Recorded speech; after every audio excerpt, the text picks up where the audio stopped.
He got Poppy Chon Yayo. We're live with Poppy Chon Yayo in the house. It's your boy, Poppy Chon Yayo. Heavy on the Poppy, light on the Yayo. Let's go. We got the legendary Tim Witherspoon Jr. in the house. What's going on, guys? How's everybody doing tonight? I like that shirt, Tim. And we got that nice lime green shirt. You see that lime green? You know it's 86 boxing in the house. What's going on? Salute to you all. Boxing history, baby. And then we got Clubber D, the Combat G, Ballin' Buds. Catch this fade, fools. Yes, sir. Never forget. Salute. Yep. And then we got myself, man. Salute to everybody. Thank you for tuning in for another episode. We're episode 89 of the Tim and Tim show. And we're going to talk about Beterbiev and Bivol, man. We got the biggest fight to end 2024. I know this fight has been in the making for a minute. This is a very tough fight. It's 50-50 fight. You got Bivol gang, you got Beterbiev gang. I want to hear the reasoning, man, and this is gonna be a big fight, man. I guess who wants to pop it off? Hey, no. This is like a breakdance battle. You know what I'm saying? Yeah. Somebody gonna have to. You feel me? Somebody gotta bust a move. You gotta serve first. You need me. Yeah. I'll kick it off. I had a thing or two on my mind, so let me get to ride this thing real quick. So salute to Artur Beterbiev, of course, Dmitry Bivol. We're gonna get an undisputed champion at 175 pounds for the first time in a minute. I'm pretty sure a minute. I can't remember when the last time this was the case. And I don't know if it was the case in the 4-belt era, but maybe it was. Someone will have to let us know here in that regard. But that being said, I was looking back and thinking to myself, man, Artur Beterbiev, I first became aware of him myself when he stepped on the scene and defeated Tavares Cloud in 2014. Now, at the time, of course, Tavares Cloud, he's one of those fighters who he had his run. He was able to pick up a title, if I'm not mistaken. He lost it to Bernard Hopkins. But that being said, he's a big, strong guy. And the way Beterbiev went in there and handled Tavares Cloud at that time made me say, this guy is one to watch right here, because he straight up handled Tavares Cloud. And then I've been following him since then. I've been following Bivol for a long period as well. I've had the chance to actually watch him live a couple of times as well. And he is the real deal as well. Standing next to him, he isn't as small as some may think, despite the fact that he said, okay, yeah, I can go to 168 pounds to fight Canelo. He isn't necessarily a small guy, so I think he's going to match up fairly well with Beterbiev. He'll have the height on Beterbiev in actuality. Beterbiev will have the mass. But that being said, in following the both of them, both top tier as far as their accolades, both had decorated amateur backgrounds, fought a lot of fights, all that good stuff. Now, what I think it comes down to is the better boxer between the two, in my opinion, is Dmitry Bivol. Now, you have to watch for that bruteness of Artur Beterbiev. He's going to come in. He's going to throw some heavy shots. And Bivol has been hurt on occasion with some big shots, but he's shown that he can recover, maintain his mettle, and continue to pursue what he does. That being said, I think that Beterbiev's best chance is going to be early, but I'm riding on Dmitry Bivol to weather whatever storm he has to offer and show he is the best 175-pounder in the world and eventually stop him. I know a lot of people aren't picking stoppage because Beterbiev hasn't been stopped, and of course Bivol either, but I like Bivol's chances there in the back end of the fight to pull off a stoppage, because I think that once he starts to let that arsenal fly, you're going to see that he pretty much has the full gambit as far as what you seek, as far as an elite fighter. He can be a puncher when he needs to be a puncher, and I think that's what's going to see him through in this contest. But that's just my opinion. Certainly down to hear what others think. I actually am going to piggyback off of what you just said. I agree that Bivol, once he gets going, that motor is a good motor. I'm going to add on top of it, although a couple of fights ago, he has fought, and also it was a bit of I don't want to say a circus because of the weight difference adjustment, but he has fought right now what we could say is the best in the world in Canelo Alvarez. So coming off of a fight with someone like that, you gotta give that guy the advantage. He beat him. Now I know that there's a difference, and we would have to assess how we think Beterbiev would do against Canelo. But I'm gonna add that on top of what you said, Josh, and that is my pick as well, Bivol. Okay, I'm gonna go against Bivol. I'm gonna ride with Beterbiev. You got 100% knockout ratio. I'm gonna go like Flying Falcon. He brought up a good point. He handles technical boxers very well. He did beat Gozdick and Usyk as well.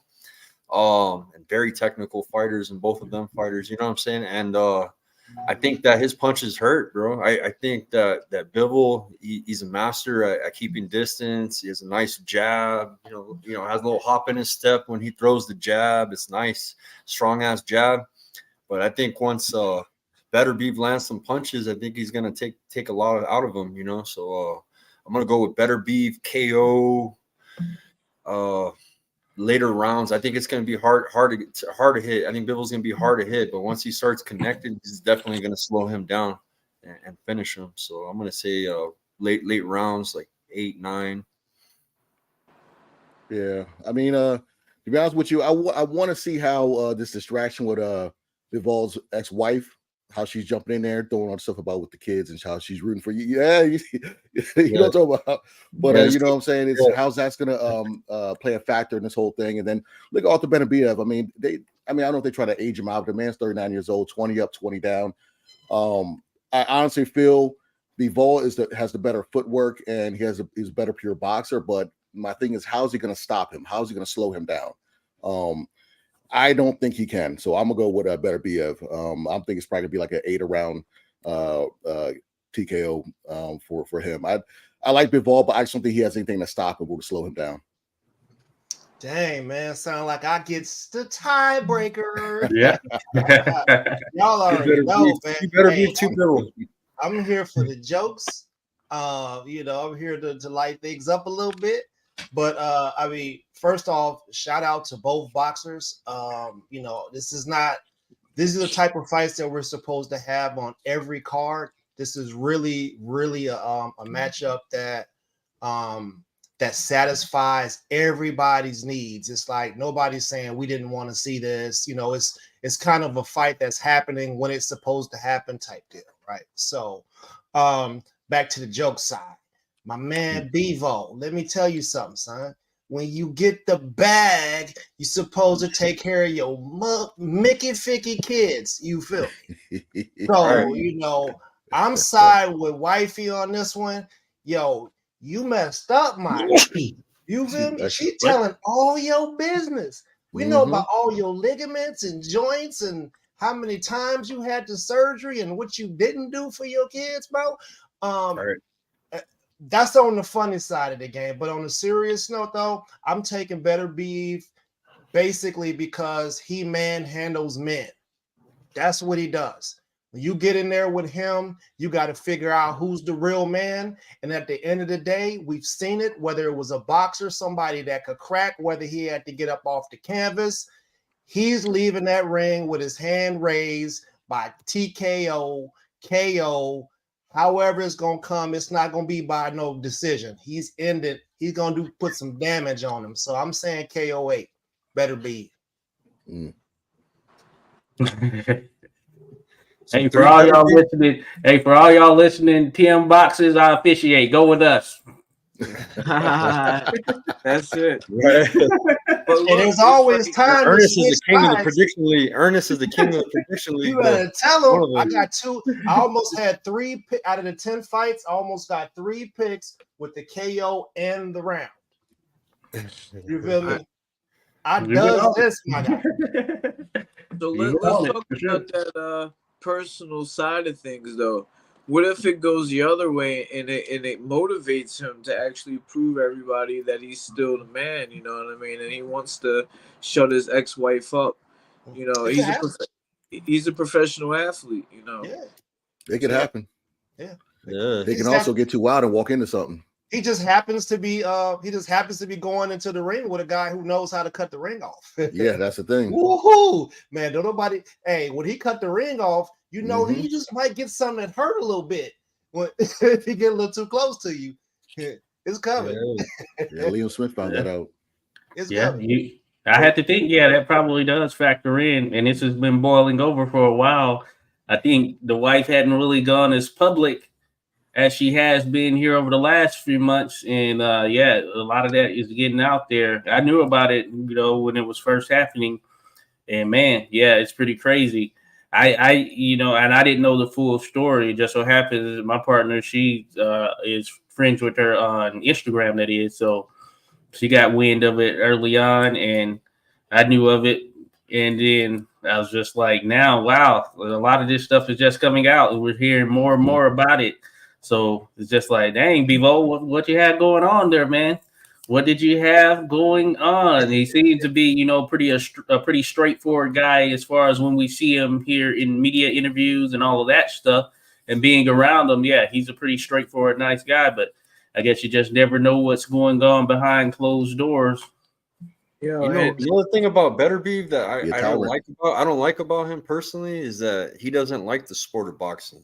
You know what I mean? I'm going with Beterbiev for the win, but personally, like he's not like us. He doesn't like the sport. He just looks at it as a job. You can ask him. He doesn't follow the sport. He don't know who could be future opponents. He's not really serious about it like that. So that's one thing that, you know, that I don't like him for. You know what I mean? But other than that, I mean, he's a killer. You know what I'm saying? I'd much rather that than him not. Kids, you know. Y'all got me on that one as far as outside the ring personalities. You really don't want to follow that, but to play devil's advocate, and it has nothing to do with boxing or anything, but you know, some women are bitter sometimes too, so we have to say there's two sides to every story, and we gotta somewhere in the middle is probably the truth. Man, Tim, she gave us the GPS coordinates, latitude and longitude to every injury he had. She did do that. Yeah, she turned into Canelo also. I'm someone that's in the sport. You know, I've been there. I think of every possible scenario. I don't just take people's word for what they. I'm thinking that might be something that their own team said. Let's put this out there so we can distract people and throw other people off. We just don't know what the situation is. Now it could all be true, and if it's all true, we have a situation where we have a good athlete but a horrible person, and we've seen that many times before, not just in our sport, all around the world. Now it's about how you handle it, you know. Man, she put information out like she was a P. Diddy victim, and now the NDA no longer matters. She did him dirty, man. She went in full detail on everything. She everything. told it all, and she's not done. Like I could really see if I was Beterbiev. I'm just saying, man. Y'all know I'm always looking for the best way to get to somebody. If I'm in it, I'd be like, I would have his old lady I have her ringside hugging me. Like I'm trying to twist it in there. Like that Adrian Broner, Paul Maldonado stuff. Yeah. Like I took his belt and I took his girl. He said, man, that was my side piece, man. You talking about my side piece? Yeah, I was surprised to see her having DM information to Beterbiev. I was like, dang, that's crazy. Corey Holcomb would call her a lousy. That's what he would call it. Lousy. That's crazy, man. Yeah. Hey, listen, man. It's the most dangerous thing in the world is a phone, a camera, and ability to text some life-changing information into the World Wide Web. You Doesn't go can't nowhere. take it back once it's out He's there. been boxing since 1996, Bivol, and so he's like, this is the most, this is the culmination of all that hard work, since 1996. Yeah. So for him to have his wifey doing that to him, in the biggest fight, that shit's crazy, man. Yeah. Oh, you know what? It's really bad for. You remember when Bivol got in the ring over at the Saudi fight, right? Didn't he have his kids in the ring with him? Yep. Didn't the prince say something to the kids?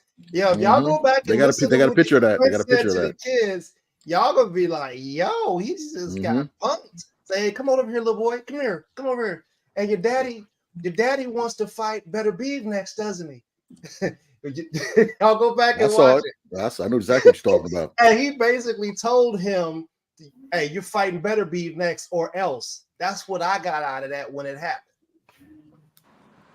Yeah. It's probably similar to what they did with Fury and Usyk when he was like, if one of y'all get hurt again, that's 10 million outside of your purse going to me. So this fight got to happen because I think we've been waiting on this fight for about 2 years or so. So something around there. But it's something that's bound to happen. I'm glad it's finally happened though. I wish the wife stuff wasn't a distraction because I don't want that to be like not an excuse, but if he loses, that was on my mind, yada yada yada type thing. So that's what I'm a little worried about. It brings you back to last week with Sandy Ryan, and how they smeared her. The paint and everything. Yeah. Who do you think they want to win? I mean, the turkey fed Bivol some lunch meat. That's a bar. Turkey, lunch meat. You get what I'm saying? Turkey fed Bivol some lunch meat over there and gave him a nice little check on a card that had it was like a $500 million payday card. Yeah. Everybody on there got bread to include Bivol and the lunch meat. So who you think they want Bivol to win? You think this is a part of the plan to get the belts back to Europe? That's a good question. Yeah, no. Beterbiev is not technically in Europe. He's on our continent, right? Yeah. He does his thing over here. He does his thing over here.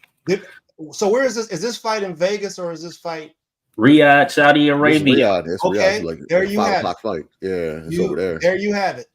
And Beterbiev big fan base over there too, being Muslim. So he has a good fan base. Oh yeah. How many killer punchers have we had that have went over the Riyadh season, and when they got in the ring, you was trying to figure out who they was? So we have a lot of people get exposed. What happened to our Cuban heavyweight? Frank. Well, he supposedly came in there with an injury. Supposedly, I didn't know that, but that's what they were saying in the aftermath. Gerald Miller, remember Big Baby? Big Baby went over there to be the heavy bag. Daniel LaGoy he hit him with everything he had. Big Baby went over there to be the heavy bag. Yeah, well, Big Baby kind of, he's ain't been the same Big Baby since he got. He ain't on that juice anymore, man. Yeah, he been popped 18 times, so he ain't the same. You know what I'm saying? So that means that if you want to get this bag, nobody else is gonna fight you because everybody thinks you dirty. So you come over here and be a punching bag. Yeah. Okay. Yeah. Hey, Matthew Taylor. Imagine if the wife buys a ticket and she's sitting ringside during the fight. That's some WWF type stuff, or WWE type stuff. They have a front row. That would be crazy. So we gotta talk about being a professional, and I think about the greats. Michael Jordan's father passes away. He goes and wins the championship. That's to play baseball. Yeah. That's the kind of fighters that we need we hear all this stuff, but you got to be a professional fighter at the end of the day. So I think that's something that we should be paying attention to. But if he is the fighter that we say is, because look, let's be real, you think that Floyd never went into the ring with a situation like this? Oh yeah. You know what I mean? He probably Andre Berto, the Berto joint, when Berto thrived off of messed it. the girl up, smashed the girl. He probably, so it's like, how is he going to handle this? We can't bank on him just messing him up. Like we said, he's been doing this since '96. You're a father, Tim. How would you feel if your children are used against you to get in your head psychologically prior to you going in the ring and possibly not coming out? I mean, when I talk about this subject, I've been in situations myself where it's been like a week before the fight and something crazy has popped up in my life, and I've had to go on and perform. Uh, you have to be able to compartmentalize. Personally, I would hope that one of my children wouldn't be uh, the culprit or the person that's trying to throw me off, or even uh, my wife or my baby mom, because they're supposed to have an understanding that this is to feed everybody. This is not just if you want me to pay child support or whatever, you gotta let me go do my job. That's what I do.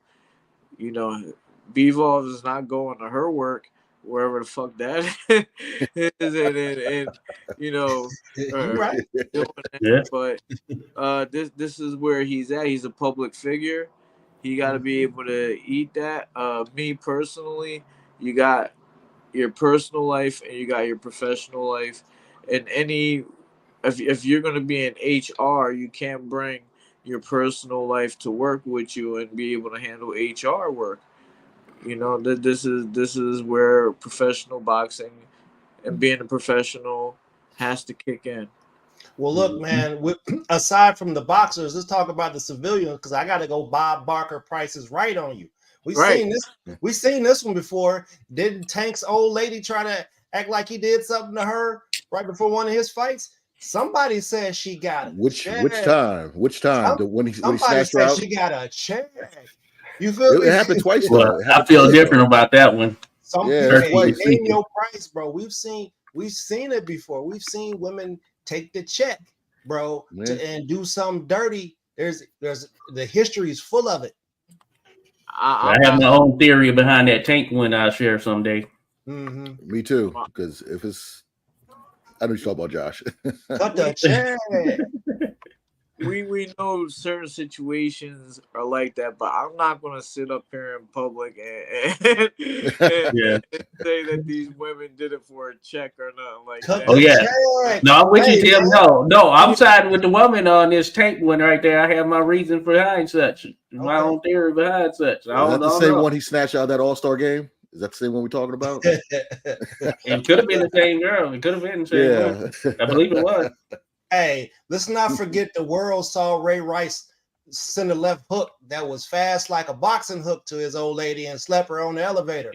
Yeah, the whole world did not see what happened prior to him shooting that hook off like that. I mean, he's just too big to be doing that. But you don't get to see both sides of the story. Well, listen, look at Dana White's another discussion. Look at Dana White. You know what I'm saying? He had to pop her up. Get her mind right. So. There's a couple sides of the story out there. We need Melissa Tide know what I'm talking about. Yeah, she even said the caca. Yeah. Oh yeah. Oh, but I might as well share it. But yeah, my whole thing with the Tank situation is, if you recall when that went down, right? He posted a picture of him holding up these two toothbrushes with shit on them, basically. And he had him like right here, like, oh, she put shit on my toothbrush and all that stuff. And my theory is, have you ever been around someone else's shit, feces, or whatever it may be? You wouldn't just hold it up there close to your face, like, oh, to take this picture or whatnot, right? I think it was either the baby's or his own. If it was hers, I'm pretty sure you just couldn't have that just next to your face and be like, oh, she did this like that. People are nasty, bro, though. Some people got that. That's my theory behind it. So I think it was the babies, to be honest with you. Hey, listen, people, y'all need to have the water check. Make sure there's not lead in it. Because there's a lot of stuff that happens. You feel me? Like, this about to have a shit game now. But who holds up a toothbrush with somebody else shit next to her face? Well, I don't know. Johnny Depp, old lady, took a doodle on the bed. Yeah. And that made it. And I'm pretty sure she didn't sleep in it. Listen. She popped one out. All right, we went left. No, but listen. This is what the media wanted. They wanted to have the Beterbiev and Bivol fight. Old girl put the information out there. We had to cook on it. So Too much toilet humor. We're here to watch it, though. Coach Green. Coach Shadee. That's a different story. I guess you get a pass if that's the case. He makes those salads. He likes those salads. Oh, dang, I just read a Scott. It's dressing. Somebody said eating something like groceries. Oh man. Not like groceries. How it's supposed to be. So who do you guys think has more to lose in this fight? Man, Either one of them? I think Beterbiev does because he at his age, he's 39 right now. So if he loses this, where's he go from here? You know, is this the end of the road, or is he just gonna move up, or just, you know, get a rematch? So I think he does just because of his age. I'm saying nobody loses. This is a win-win-win all the way around. Yeah. They could do it 2 times, they could do it 3 times. Either way, they're the best 2 in their division. There doesn't appear to be a threat in the near future, based off of the way Benavidez and our guy David Morrell Jr. are looking right now. They haven't filled into the weight like they need to. They probably need a couple more fights before they're on that level. And even when they do get to that level, they still might get starched by Beterbiev. He's just he's a different caliber human. So I think that Beterbiev, if he was to lose this one and then run it back and lose again, he could walk off and sell off and still be considered one of the best to do it. I think Beterbiev already stamped his legacy based off of the victory against Canelo. Nobody wanted to see that fight. Nobody asked for it. But he did fight him, and he got the win. And if you give Canelo all the Sonic the Hedgehog rings, when Bivol beat him, all them rings jumped up out of him. That's it. So both of them are winners, in my opinion. Yeah, that's a tough one for me too. Yeah, in terms of who has more to lose and or gain. I think it's pretty even. I think this is an interesting fight where we are getting who we consider to be the consensus best heavyweights or light heavyweights in the world right now, and that's been the case for a long period of time, I would say. I think that, if you were looking for anything, I think the way it goes down could be a factor. If it's an absolute demolition job, i.e. how Crawford did Spence, then that's going to be like, well, dang. But also in the backdrop of that, you do have kind of the situation that Spence went through in the car accident and all that stuff. So that is in the backdrop. But in this case, there's really no direct thing that I can think of that even if one goes through and blasts the other, that can be a legitimate excuse. I side with Tim, what he was mentioning earlier, despite the out of the ring stuff with Bivol, he knows how to be a professional. And I'd imagine he's probably gone into some contests already with some issues or things in the backdrop or in the mind or whatnot, and he was able to perform and do what he needs to do. So I think that piece of it, he's going to be on game with. So I think, we're getting 2 guys that are the 2 best light heavyweights in the world. May the best man win. And when it comes or when it's all said and done after this contest, whether there's a rematch or not, I think we will have been satisfied as fans because we got what, we often seek, the 2 best in their division facing each other. Mm-hmm. Does anyone think themselves the best too? They prove that they are the best, Yeah. Does anyone know the purse amounts that these guys are getting? Guaranteed to be more than what they ship out to the U.S. fighters. About that. They don't get the same amount of bread out to us that they give to their own fighters. I mean, I get it, but what's the purse? This is Europe. It ain't larger than Texas, I don't think. Well, the reason don't play with us. They got guaranteed 10 million apiece. Guaranteed 10 mil apiece. But that's not including price of pay-per-view points also. 10 mil? Bro, didn't Crawford get 2.1? Is Crawford not? Is he not the number 1 pound for pound fighter in the world? And good point. He's getting 2.1 million? Yeah, it's excluding Francis Ngannou got 500K. Yeah, so that 10 mil is guaranteed, and everything else that's extra is sponsorships, gate revenue, and pay-per-view sales. Yeah, I'm thinking this will be the highest for both of them as far as what they've made in their career. As far as this is probably the highest purse they've ever made. So but Bivol, how much Bivol get for Canelo though? My next question. I saw something saying $5 million in the article, but which is just based on they making 10 million. Do we think that the star power that they have now, we all know about them, right? But if you go up to a person down the street, are we really getting the star power of a? And we know that they're amazing fighters. We know, but what does this do for their star power moving forward, and where is it at right now? I don't think they're concerned with the American market. Not in that sense.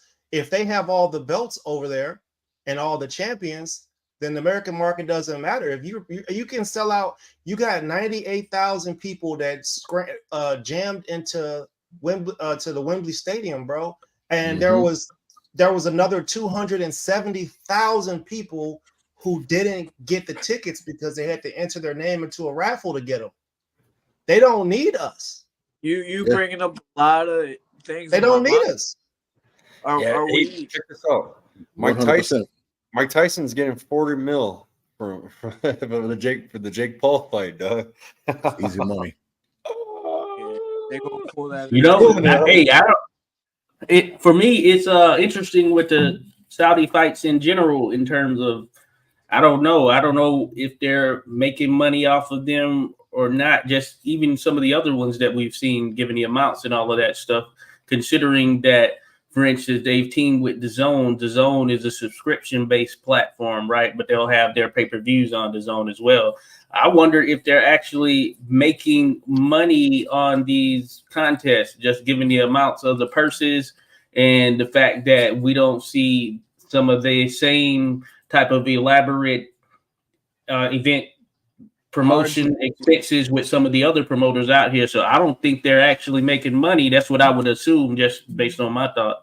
We got to think about it like not the way that we think here in America. You know, they got different kind of money over there, so it might not matter as much. The value of it is different for them. But is this what we're seeing, a microcosm of what's going on in the world? Is boxing the first part to tell that the rest of the world doesn't need America as much as we think they do? Man. I think it's been a long time coming, to be honest with you, because you look at the last few years. Look at Michaela Mayer, Clarissa Shields when she fought Savannah Marshall. They sold out those arenas. Yeah. Besides her fighting in Detroit, you don't really see big sellouts here in America for certain types of fights. So the UK and the Saudis, they're that to me, that's like the true boxing fans in the casual. Japan now too. Japan too. Yeah, you're right. Definitely. Absolutely right. Always. They got all the little bitty people belts. Yeah.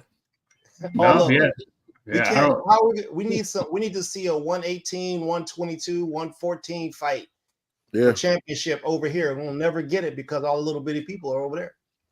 Well, but no, you're right. I was thinking about Japan because I know I don't know how many for the Doheny fight, but the fight prior with Inoue, I think when he fought Neri, there were like 50-something thousand people there or whatnot. Just think about that. That's in Japan.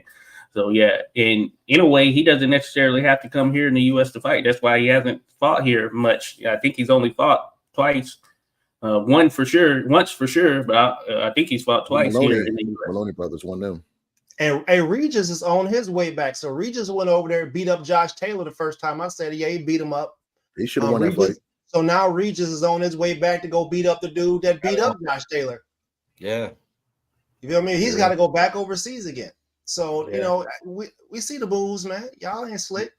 Want to speak on Ronnie Rios a little bit? We had Ronnie Rios on the show before. We were supporting him heavy for this fight. Oh, yeah. It showed a lot of heart, man. They weren't giving him credit on the commentary, but he did real good, bro. Like I thought he did decent. But, balls machine. Yeah, there was a lot of dirty fighting, bro. A lot of shoving. That's the UK style, bro. In your face. They are in your face. He's good. He's good. He's good, man. If you can handle that onslaught, that initial, first 5 rounds of Nick Ball, he kind of gasses out, bro, a little bit. I noticed, man. He's not the same, same as the first 5 rounds. He's a killer, but after that, bro, he kind of slows down.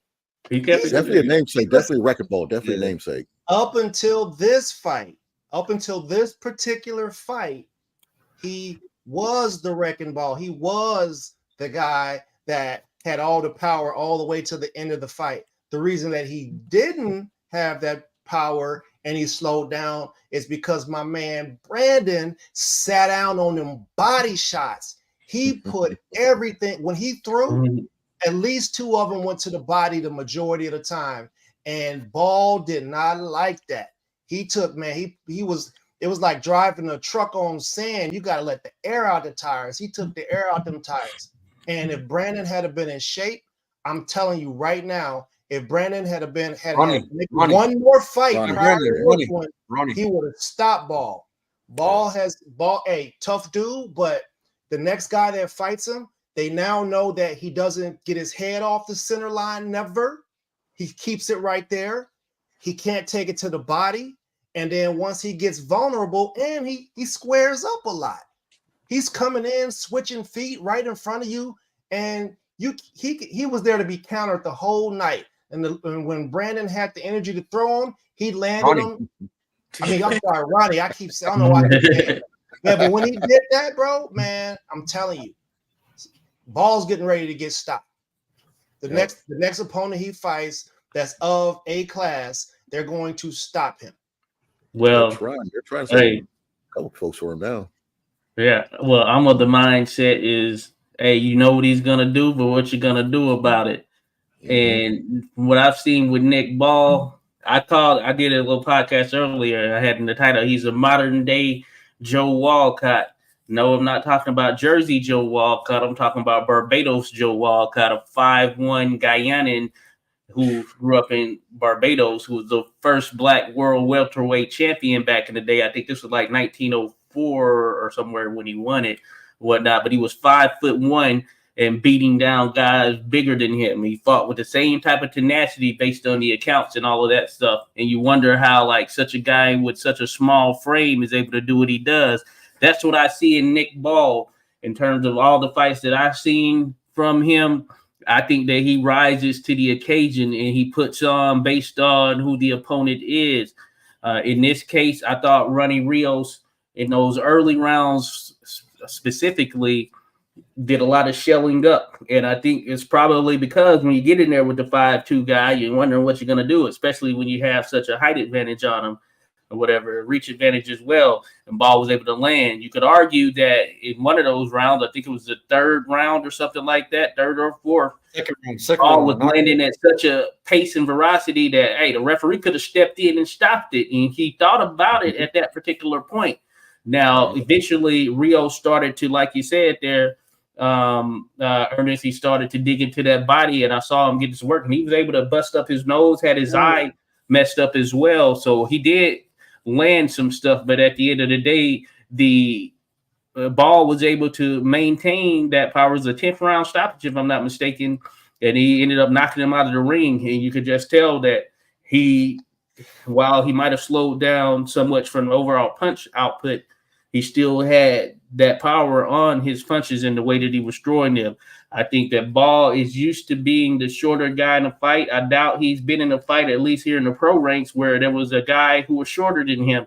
And that being said, he probably has that mentality where he is just inherently going to show and prove that he can get the job done regardless of who the opponent is in front of him. And many people thought he beat Ray Vargas when they fought in Riyadh not too long ago as well, with such a height difference right there. I got to give him props just the way he's able to make up what he lacks in reach and height. And it just shows when you got that dog inside of you, the size of the fight in the dog, so to speak, that you can get some things done right there. But the way he rips in those hooks, I think he's going to be a problem for pretty much anyone he's going against. Now, I don't doubt that he can be beat, like you said there, Ernest, in terms of there might be a guy who can come in and outwork him.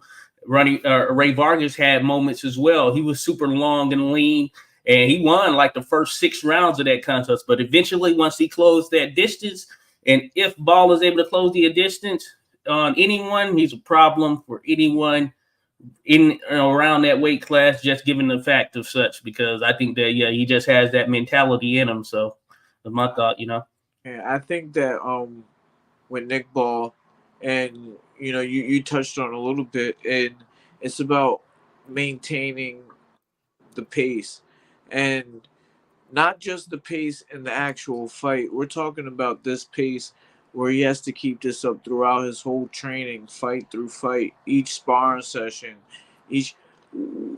Eventually, this pace, and I think we might have seen a little bit of it, is going to burn out a little bit.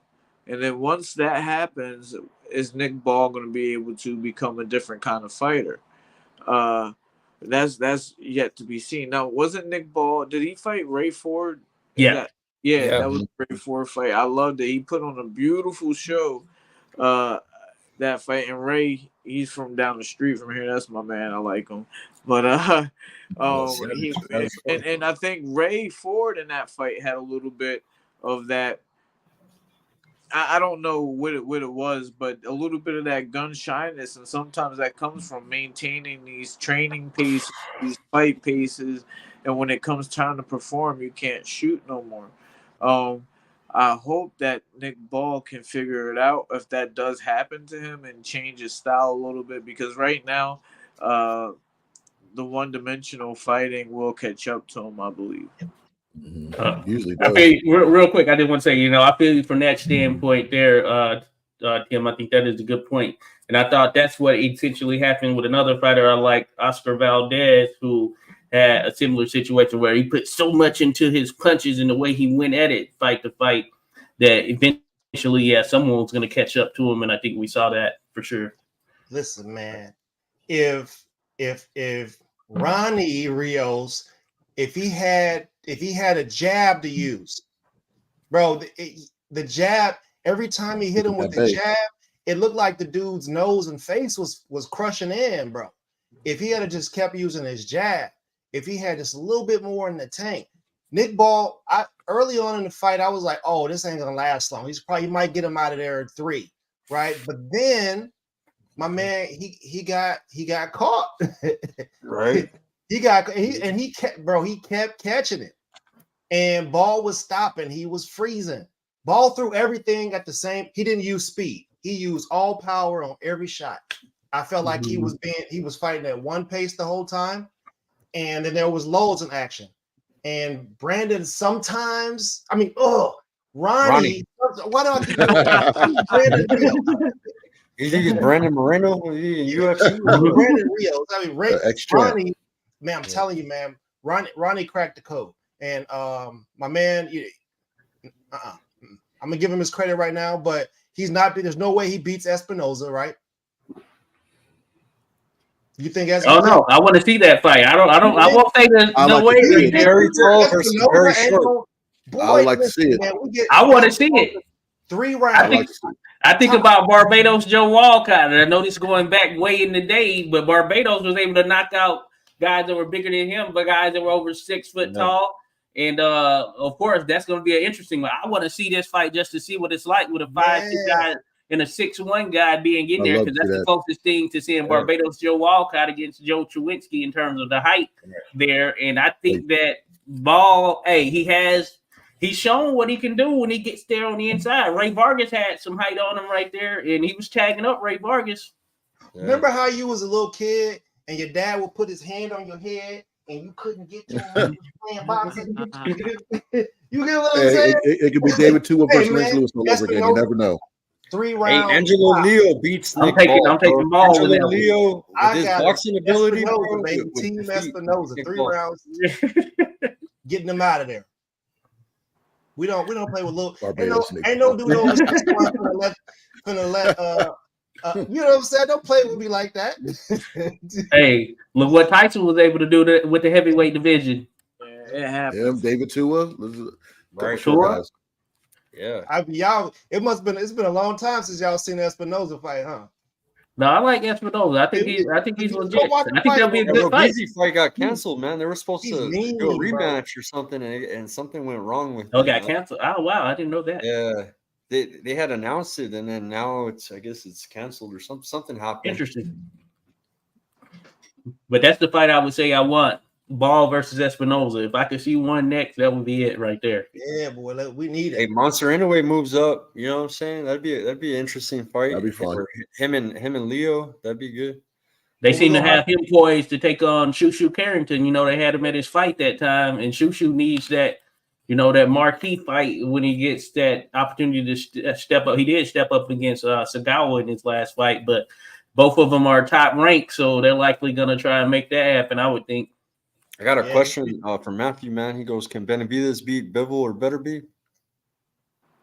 That's a good question right there. Hey, it would be I wouldn't want to see Benavidez fight Beterbiev because if he couldn't take the punches from old boy he just got done scratch, bro. Yeah, it's gonna be tough. I don't want to see that. But Bivol versus Benavidez, that'll be a good scrap. Oh, sure. I like Benavidez, but we still need more time to see how he's looking at light heavyweight. You know what I'm saying? It might have been best for him at super middleweight. You know what I mean? I'll take Bivol right now until Benavidez gets used to it. He got to put on some muscle because if somebody I like Bivol, but Beterbiev, I don't know. Beterbiev would give him the type of distance he likes to fight at, and you never know. Hey, I know Beterbiev can punch and all that good stuff. I don't know, but we talk about a pro boxer ring, or we talking about a 22 by 22? Yeah. Oh, Telemundo ring? Telemundo. They ain't gonna put him in the Telemundo ring. They might give him 20. That's what they need to do. Yeah, that's what they need to do. Small joints. For the fans, at least.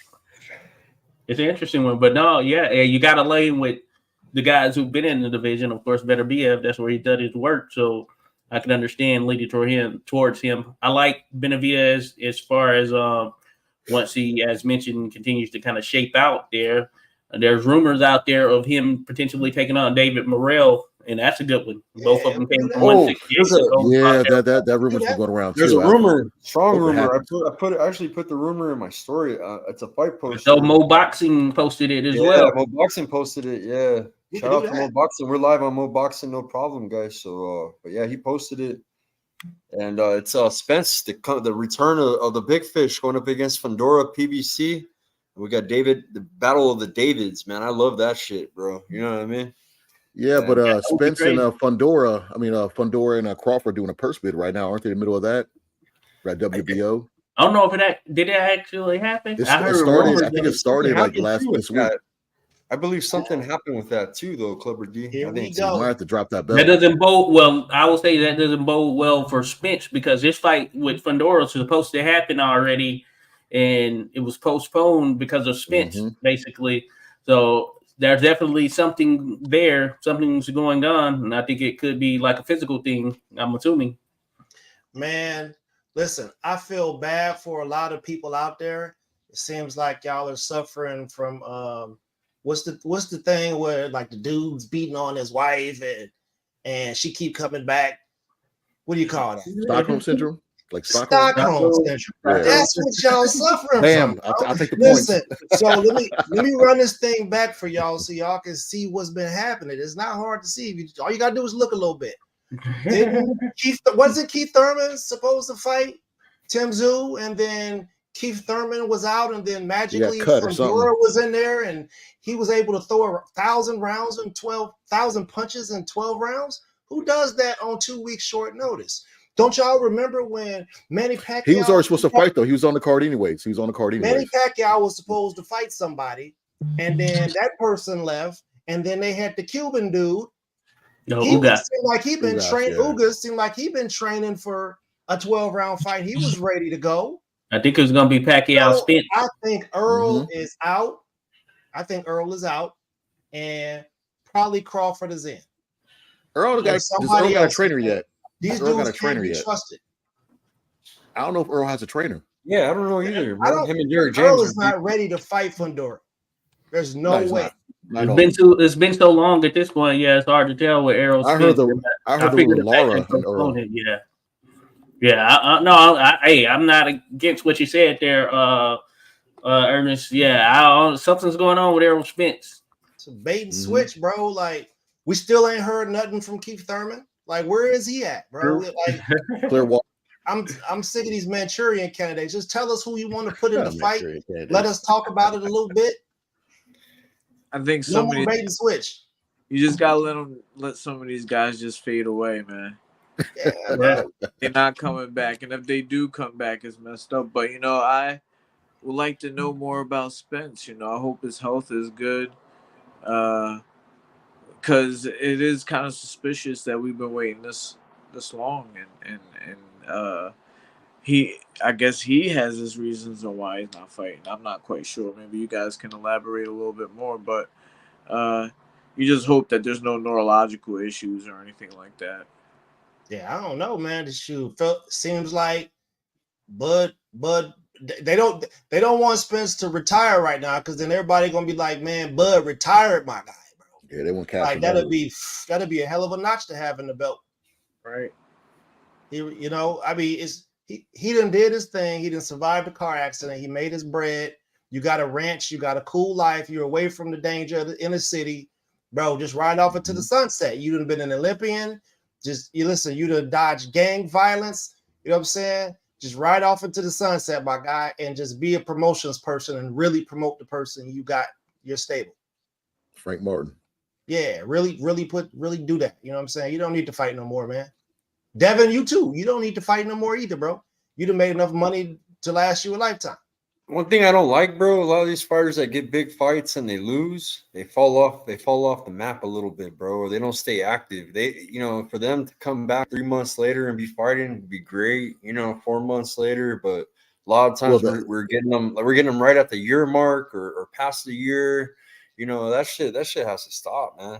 It's fighting once a year. I don't understand anymore. And a lot of people are scared to take an L, where you could bounce back and take an L and still become a world champion. So I think a lot of fighters are trying to guard that undefeated streak and only want to pick and choose who they want to fight. And if that takes fighting once a year, or once every 2 years, if they allow them to do that, they're doing that. And I think it gets back to having the best fight the best.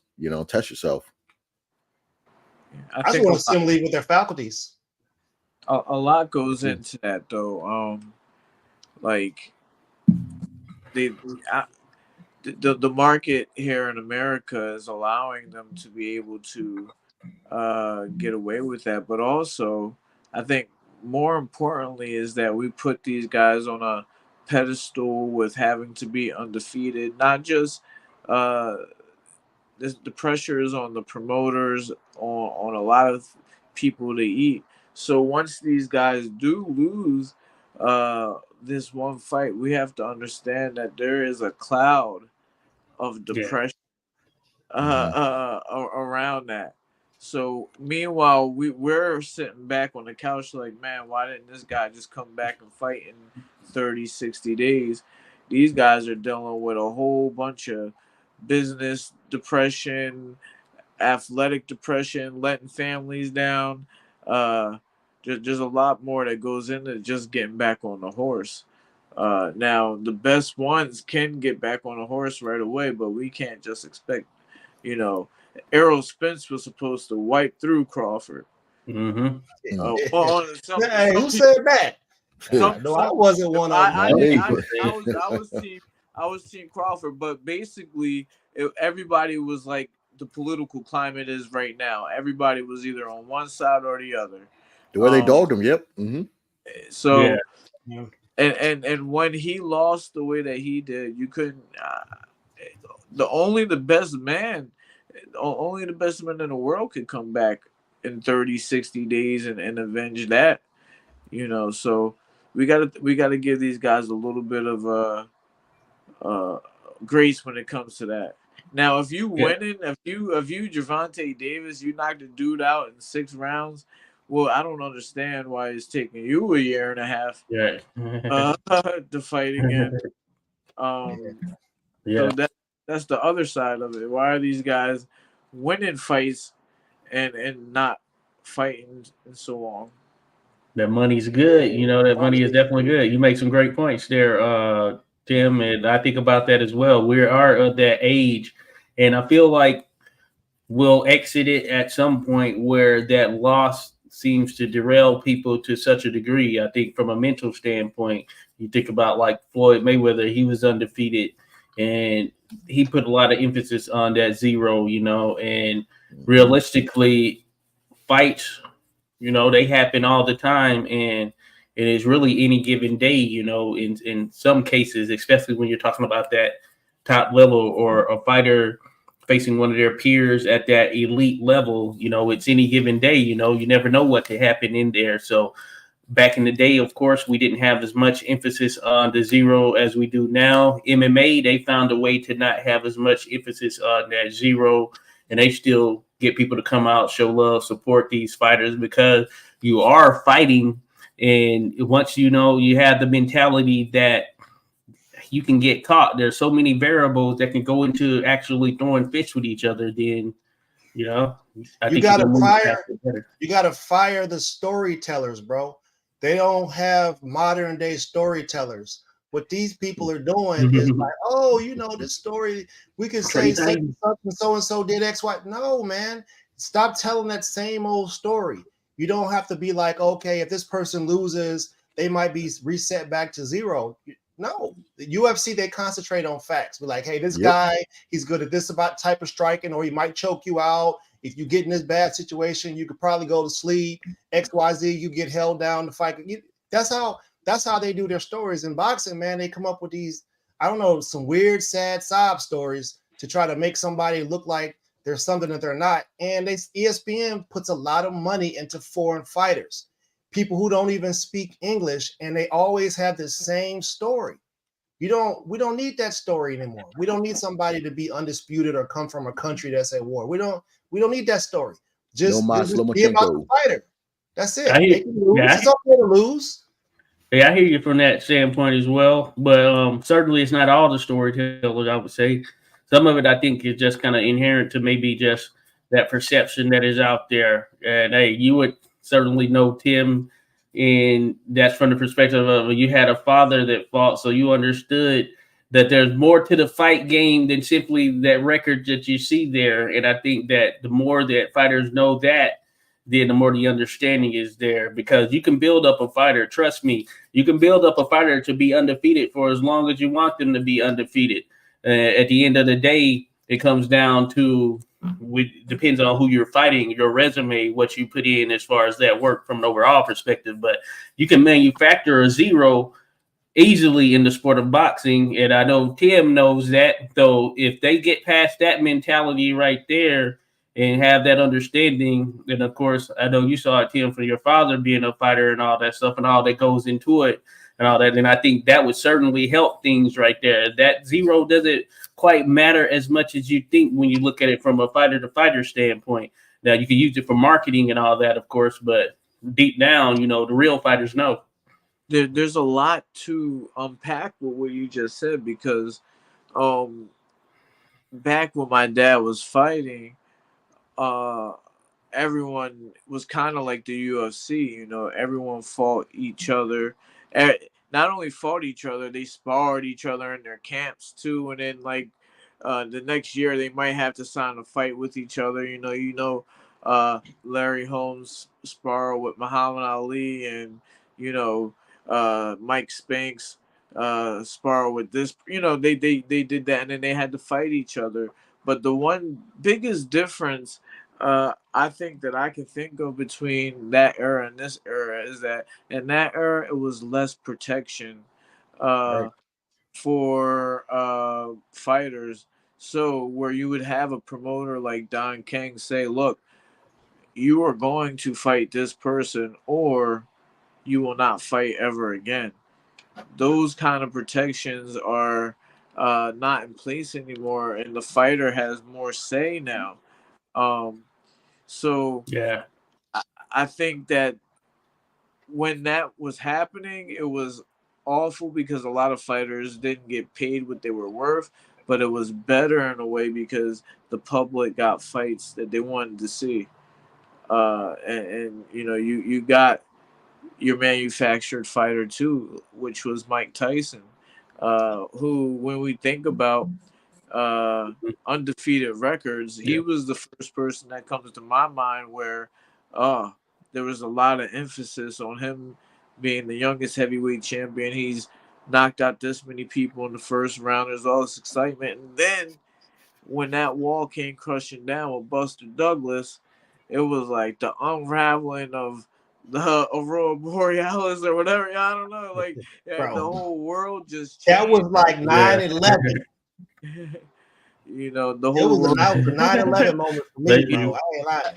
I remember it like it was yesterday, and I was only 5, 6 or something like that. I remember how everybody was shocked. It was like the same thing when Princess Diana died, or one of those kind of situations. But that was the earliest memory I have of the record having so much emphasis on your worth as a boxer. Man, that Mike Tyson thing did something else, bro. I thought that motherfucker was invincible. I thought he was like a real life Superman, bro. When I see Buster put that 1-2 and that motherfucker was looking for his mouthpiece, I was like, hey, ain't nobody immune, bro. I'm telling you, Mike Tyson was like God status, bro. It was that era, man. My uncle Bobby Chacon's resume was amazing, bro. Like the people that he fought, bro. Like nowadays, you don't see that kind of resume, you know. All up in the Playboy Mansion, getting in trouble. Yeah. But that's why I call Dana White. I call him Dana King. Dana King. Because he does the same. He has the same model. You know, his guys fight who he says, or they don't fight.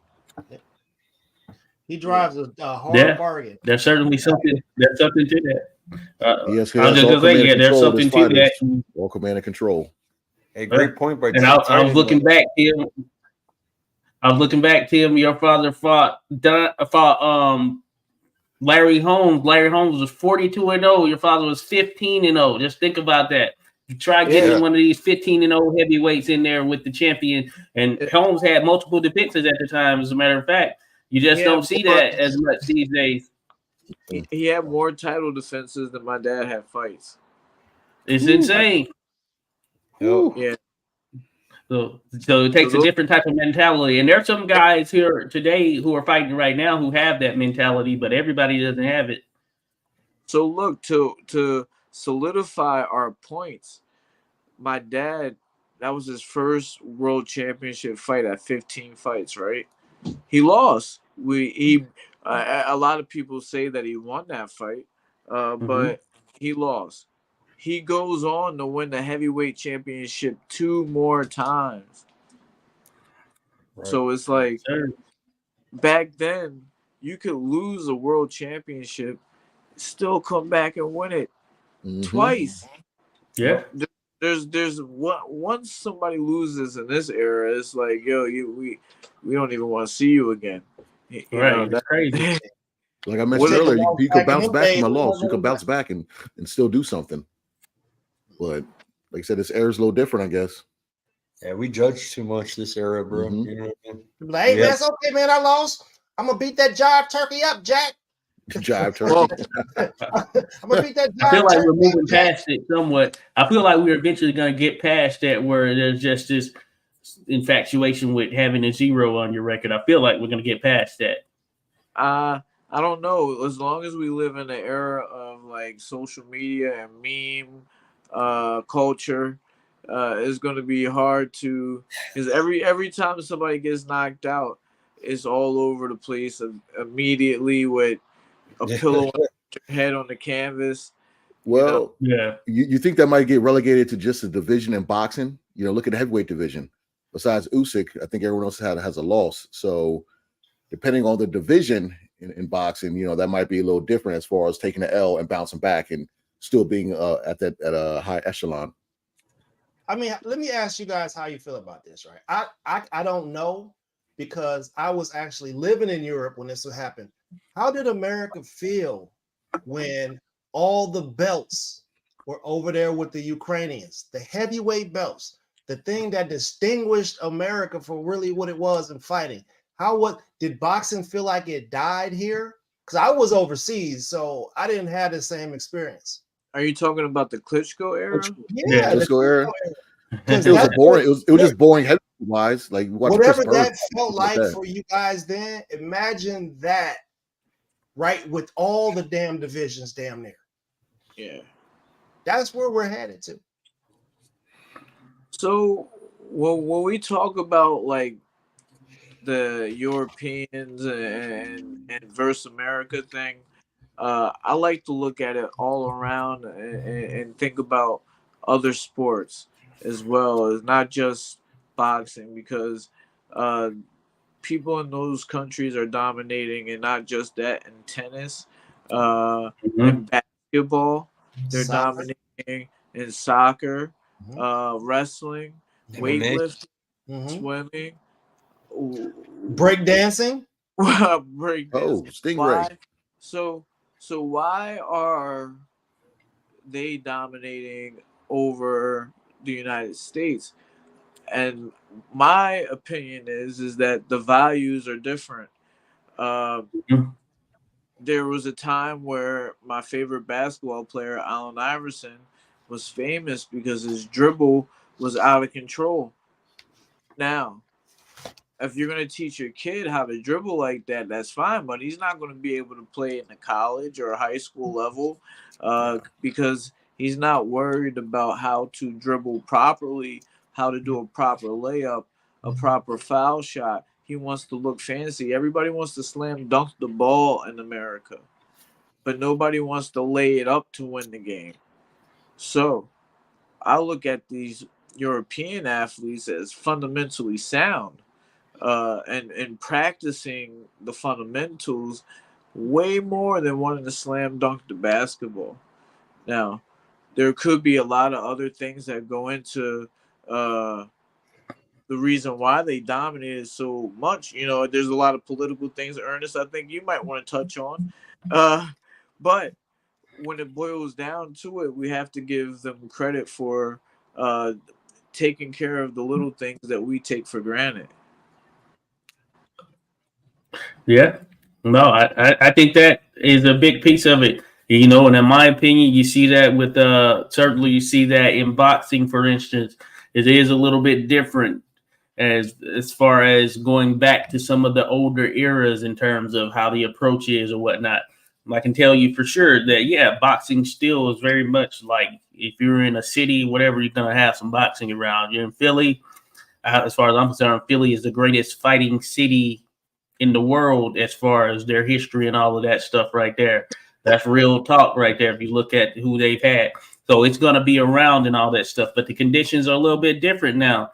Like it's the old adage, or what I see in terms of like now, some of the kids that used to play basketball outside on the courts outside, they play in the gym now. You got an AC in there, all that good stuff. It's a little bit different now, you know, compared to what it previously was. And I know Tim, all of us, we're generally around the same age. I think we were a part of that era because I remember playing ball outside and all of that stuff. And then the gyms and stuff started to come. But you have more of that now in some of these other countries or whatnot. They're not there yet. They're still on the come up. It's definitely from an infrastructure standpoint. And I think we see that. We know on the amateur side of boxing, usually the Cubans, Eastern Europeans, they're going to do very well. You know, we've been on a gold medal drought as far as the U.S. males. Clarissa Shields, of course, on the women's side, she was the last one to get gold medals for us. But that being said, move beyond her and then Andre Ward in 2008, we've been on a drought for a good little bit. And I think some of that is just, you know, some of these athletes have other options, other sports and all of that. But yeah, it's just like a different mentality. So you really have to be from and involved, I think, I would say with the sport of boxing that you either have to want to be in it or you just are born into a situation where you have people that are in or around it or involved with it in some capacity. And therefore, that's how you get those youngsters who are in it, who they're starting from the ground up, like 4, 5, 6 years of age and all of that stuff. Well, I'm gonna tell you, bro. I think the gig is up, bro. Like I typed that comment. The world has caught up to us. 1998. Once the World Wide Web did what it did, and then we got YouTube. Now people from other countries are able to see the things that we've done here, and they've replicated it. They've made it better, perfected it, and whatever it means to them, and they're doing their own thing. Just to give you guys some context, so America has like 30, maybe 40 million black people. That's America, 30 to 40 million black people. Nigeria has like 400 million black people, right? So if you take 400 million black people and you give them basketball, you give them boxing, you give them those sports, the first generation of Nigerian fighters we had was like the Amara Kuzman and Stylebender, and those are first generation fighters, bro. What's going to happen when that second generation from them comes along? Everybody, basketball, there's only so many moves you can do. You could jump, there's only so high you could jump, right? So now if you got the world's caught up. They figured out the techniques. There's YouTube videos for all that, and now people are coming up with their own styles. So, you know, the gig is up, bro. Unless everybody is up. I think it's two things. Ernest, do you think that it'll balance out though? I mean, what do we? It depends on what we consider. Who do we consider to be like the world leader and everything? Is that just an American thing? Are we just too full of ourselves to think that somebody else could be better than us in the world? When you were talking to me, I was kind of thinking in my head, I'm like, man, we got a lot of patriotism here. And what if it's just what what if we haven't been as great as we thought? Maybe it's just what people are telling us and we believe it. We're indoctrinated that way. You know what I mean? Yeah. That when you were speaking, Ernest, that's kind of what I was thinking in my head. Like, man, shit, maybe we haven't been to shit. We just say it. Man, and the NBA done got invaded. I remember a point where they was talking about making the foul line extend outwards like it was in Europe. It's like, what, bro? We hoop over here. You ain't changing nothing up, bro. I think it's two things. You know, I think we got they have caught up and we had gotten a little lazy. Prime, look at AAU basketball. It's more of a one-on-one game. You look at overseas, when they're going up, it's fundamentals. They're passing the ball. You know, they're playing defense. It's not it's one person versus one person AAU. So we've gone away from the team aspect of fundamental and more of individual when it comes to a lot of these things. And back in the day when we played sports, we play all types of sports. Nowadays, you play football, you're in football year round. Yeah. You're in baseball year round, basketball year round. So you're not really good at all different types of sports. So I think overseas, you know what I'm saying? They're hungry, you know, and you got a point with the first generation, like Nigerians and other type of ethnicities, because look at all those soccer teams and all those other basketball teams from those other countries. You look at Italy or London. I see a lot of people that look like me. I don't see a lot of fair-skinned people on those teams. So they're plucking people from those places, or they're transplants from those countries, and they're using their athletic skills and kind of, you know, bumping them to the next step. So, yeah, man, listen, the UK they just got their own black rappers. If y'all think I'm not saying with y'all, bro. They just now, Sweet Caroline that's an American song, bro. They just now got their own rapper. Nah, they've been having rappers, Ernest. Where? Have we heard about them? I'm telling you, that has unique, unique London, Slick Rick.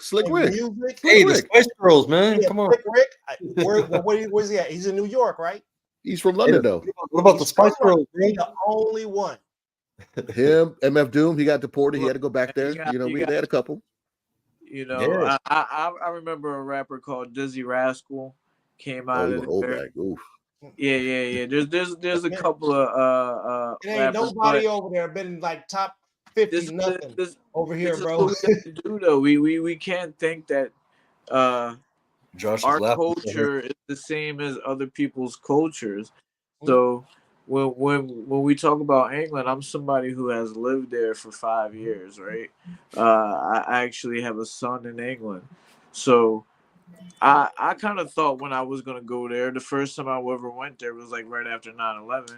I thought that they were going to think like I'm the worst person in the world. I'm an American, you know what I mean?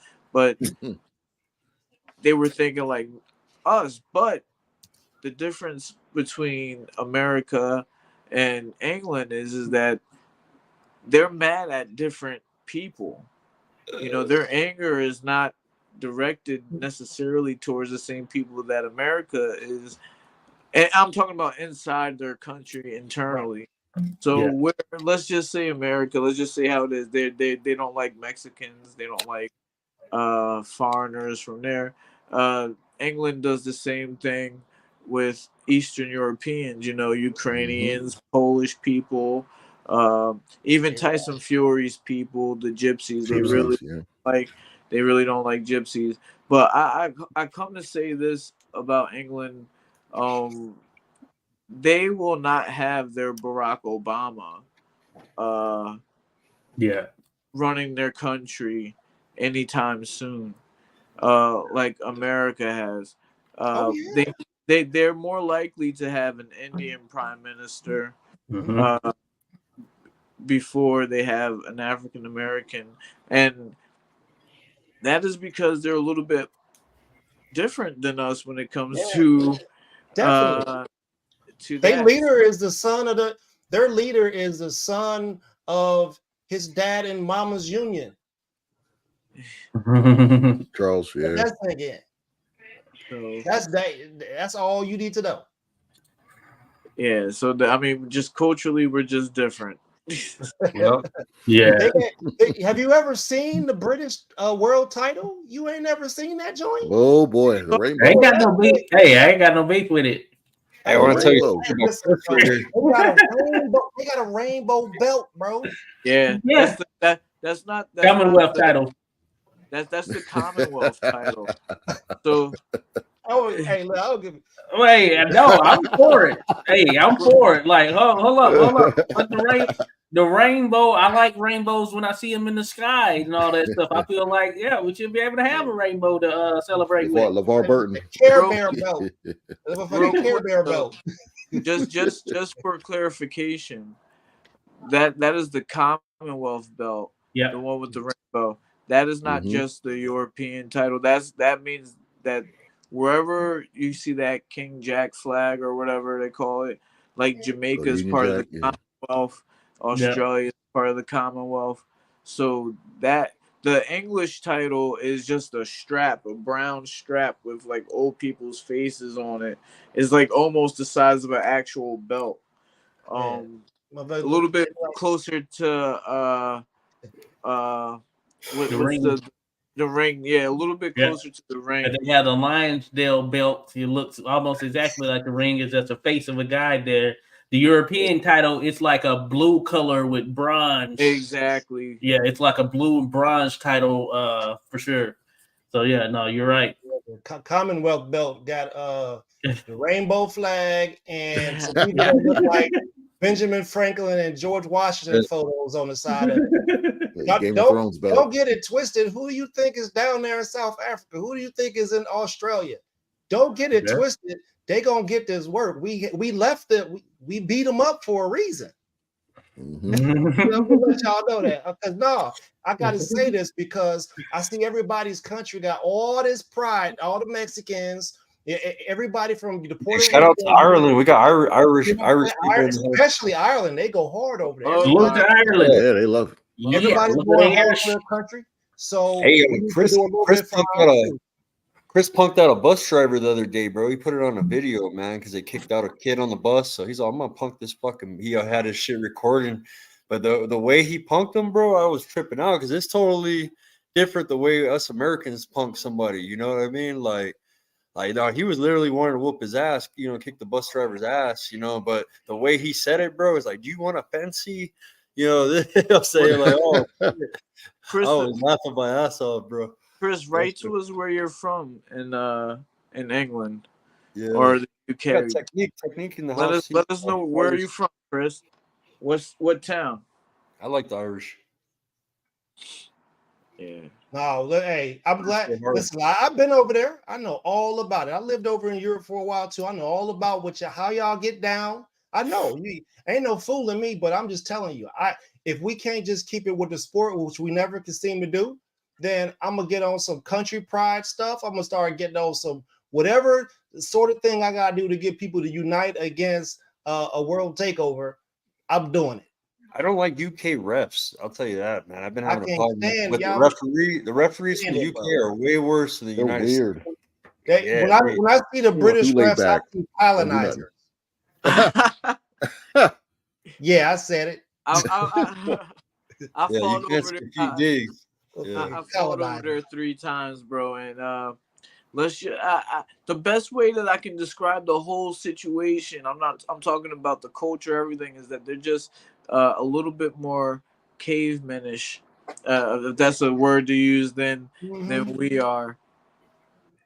Where they let you hit in the back of the head, they let you grab each other, let you get an elbow in, you know. But that's stuff that if you train over there, that you getting that in the gym, you know. So it's something that you know, if you're an American and you only fly over here a week before, and you fighting a British person or someone from the UK, especially in their hometown, you better be ready for it to be more of a bare knuckle fight than a boxing match. Yeah, buddy. They referees look. Hey, I don't know if they caught on the double dutch yet. They got everything else from the culture, but they referees look like they've been watching double dutch videos. They be back it up, Doug. Let them fight on the inside, bro. Why you got to put a little extra on the dude who's putting pressure on somebody and beating them up in the corner? Why you got to go separate them and don't let them beat up on them? You know what I'm saying? You got a hand free. You're supposed to be able to punch. Don't go and save your boy just because he don't know how to turn a person and get his back off the ropes. Don't go save him. Let him get his butt beat up.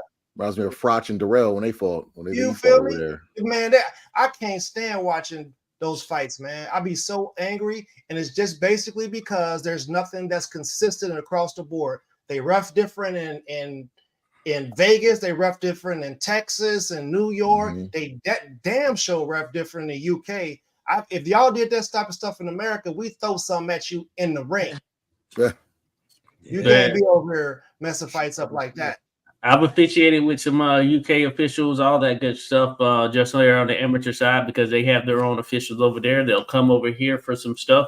Referee with some Irish officials. Shout out to the Irish or whatever, because we do a show, the Beltway Boxing Classic here in DC, and it's where Irish amateurs, they come over and face some of the U.S. amateurs here from the area, which would be Maryland, Virginia, DC, and they just started it back last year because COVID had put it on a pause or whatnot.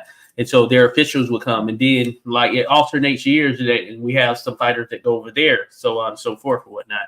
And there are some differences. I will say there are certainly some differences. Now, governing body for us, of course, is USA Boxing. That being said, how we officiate USA Boxing on the amateur side can be different than how they officiate on the pro side. You know, they have their own rules set, the ABC rules or whatnot. And then there's like an international governing agency. It was IE, but they've had issues. So there's now a new one called World Boxing. And I'm sure they're going to have their particular surrounding things. It'll mimic that or be very close to what you see on the amateur side for USA Boxing, but there will be probably some slight differences or whatnot. So that does factor in. I just want to say sorry, my man Chris Booth. He was talking. I've been talking to him for like a month. I didn't recognize him on here. My bad. Chris McMahon. Chris McMahon. Get down to Dublin one day. I've been to Belfast. I had a lot of fun up there, but I want to get out there. I had a good time out there. You guys are Witherspoon. Let's see Witherspoon. They love you guys because you guys took out Bruno and shit. You know what I mean? Oh yeah, exactly. We're in the IRA time, right? So yeah. You guys are tied to the mafia. They cool with you till you fighting one of their fighters. Then they will sing a song to you while you're in the ring about how bow-legged your mama is. They don't care. Listen, bro. This is warfare. I tell a story about the first time I fought over there.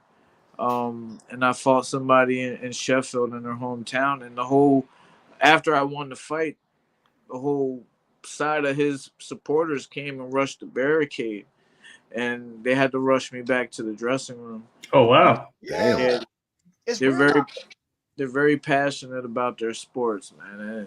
But after that, they became my fans too, you know. But I was fighting somebody from their hometown. Tim, I tried to explain my wife this. I said, babe, they're so competitive over there that they literally close everything down for the sporting event, and the bars bring their chairs and tables outside, and people are walking around drinking with uniforms on. to cheer on the sport. Like, it's serious. It's not for play. They meet before the soccer matches to have a fight. Yeah. Each team. It's next level for sure. That's Shout crazy. out Opulent LDTV and Picasso. What up, brothers? Salute. Yeah, but y'all jacked our style. Swagger jackers. Well, I think everyone does. Hey, when's the last dance move you seen come from over there? It's all consolidating, man. It's all Man, no, that's all. Don't nobody give us credit for nothing. I'm gonna talk my trash.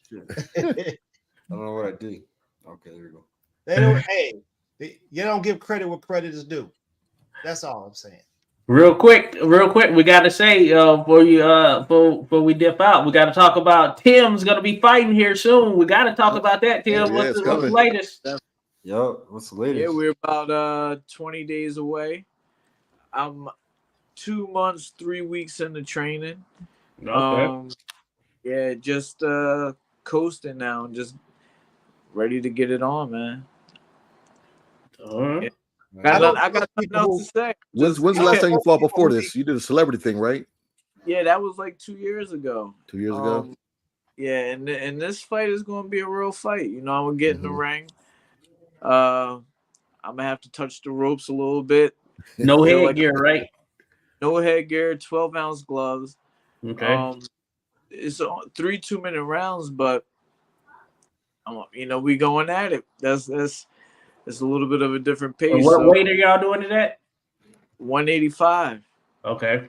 Yeah, so and that's something different too. I never had the headgear off that heavy. Yeah, right. So I'm doing that, but I'm looking forward to it. I'm excited. I'm doing it for a host of reasons. Like, first of all, I reached out to him because I saw the guy that I'm fighting, their last promotion, say that no one will fight him and everything like that. And I knew the promoter, so I reached out to her and I said, look, I'll fight. And she said, okay, well, not this fight, but the next time when we come to AC, we'll put you on the show. So it was in the back of my mind. I never knew that if it would really materialize or anything like that, because people say things all the time, but just so happens they came back to me and said, yo, let's do it. So, and at that time I was already about 2 weeks into just training. I'm also doing it because I said that I'm not drinking liquor anymore. So it's also to tie in with my health. It's something that I want to do to achieve. So I'm also 2 months. This is how I know how many days I've been training, because I started training this the last time I ever drank a sip of liquor. So it's been 2 months, 3 weeks since I've done that. So that's another thing. I want to celebrate that. And for the last reason, I'll be 40 a week after. I mean, not a week, a month after. So I'm kind of looking forward to testing myself and doing something that a lot of other 40-year-olds aren't trying to do right now, which is to fight another human being.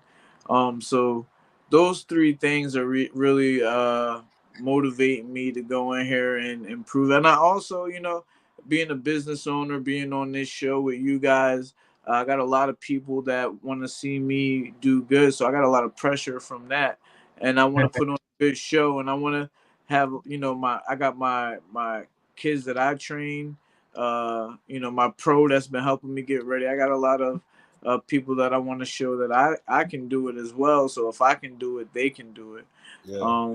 So I got a lot of that on my back. That's another motivating thing. So I got a lot of that pressure though. You shouldn't have that pressure, bro. Just know from us that there's no pressure. We love you, man, and we know. Hey, who said we wanted to see you do good, Tim? Who said that? Yeah, there's no pressure, bro. But I understand what you mean, bro. Like when I was gonna fight Border Wars, I was making sure like I'm gonna beat the fuck out of my opponent. I was training hard, bro, and I had all these eyes on here, bro. Back then, my YouTube channel was a little bit bigger, And but for me, like if I don't think about those things, then I don't have that. I'm not gonna go get up and go running. If I don't think about it, I'm not going to do 2-3 workouts a day like I've been doing. So I welcome that kind of energy. You know, that pressure is kind of like I want my people to see, you know, all this hard work that I put in. So it's a good thing. I use it for positive energy. Hey man, if you sleep, I'm gonna start a rumor. I'm gonna be like, it better be Tim Witherspoon Jr. say he's so excited. I'm worried about Vince. I'm worried about Vince Sunday. I'm worried about him. And Tim said it's I'm worried about you, bro. This opponent looks fit, bro. He's in his 20s. I'm like, fuck, Tim. Yeah. You fighting a youngster that's fit. This he's in his 20s? He was more like bulky. What's his record? He's never fought a professional fight before. So, well, you're gonna be in. So this will be like his first test of somebody who's fought professional. And I'll say it right here, right now, because I'm confident in myself. But if I lose this fight, that's it. I'll never fight again. Hey, man, listen. If I lose this fight, I'll never fight again. You make sure you take you a pillow to the ring with you and be like, hey, bro, you know you're getting ready to lay down on this, right? You feel me? Well, that's what's gonna happen. But if I win this fight, I don't know what to tell you guys. I might be fighting again. I might not. This might be the last hurrah. So I want everybody to, you know, buy the fight on pay-per-view. Check it out. I'm gonna be there. I'm gonna be there. Tim, you're gonna baptize him. You got to baptize him. Stream it live, bro. I'm gonna be there. What was that? Do you want me to stream the fight live, or how do you want me to do it? I can set up a Zoom. I can set up a Zoom watch party, bro, to make sure we can do it on low. I don't care. Do whatever you want to do. Just don't blink, because I'm going hard. I know you're like, I'm gonna be there. We'll make sure I'm there. We had the Obadiah dude talk to Turkey, be like, hey, Turkey, Tim said he needs $5 million so he can bring his whole squad over there. Straight up. Doing it Riyadh.